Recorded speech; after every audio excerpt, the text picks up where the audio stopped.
Ladies and gentlemen, I present to you the winners of the Africa Men's Sevens Rugby Tournament, Uganda! Ku ntandikwa y'omwezi ogujja ttiimu y'eggwanga ya rugby bwakujeefuka n'amatiimu amalala okuva mu nsi yonna e Dubai mu mpaka za HSBC Sevens. Okusinziira ku mutendesi wa ttiimu eno Tolbert Onyango ategeezezza nga ttiimu bw'eri enneetegefu nga balinda kaseera kokka. Every individual who was picked to that team. Buli gwe twalonze ku ttiimu alina amaanyi ag'enjawulo galeeta ku ttiimu y'eggwanga. Personally, I'm looking for pace. Coach Tolbert agamba nti wadde nga kano kaseera kazibu gy'ali wamu n'abazannyi be tebatidde bakukuba buli kimu ekinaabasala mu maaso. The work rate is far much higher. Bye tulina okukolako byeyongerako mu mpaka z'ensi yonna. Twetaaga amaanyi mangi naye nga twetegese bulungi okuba eŋŋanga.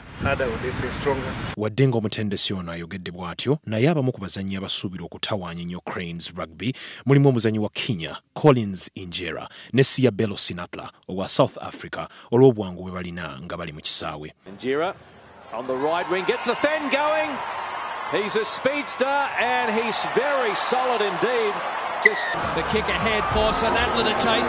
Jeladeb, look at the speed of Sinatla! Wow! Brilliant stuff, Sia Bello. Omutendesi Onyango ono agambye nti naye mwetegefu okuba eŋŋanga.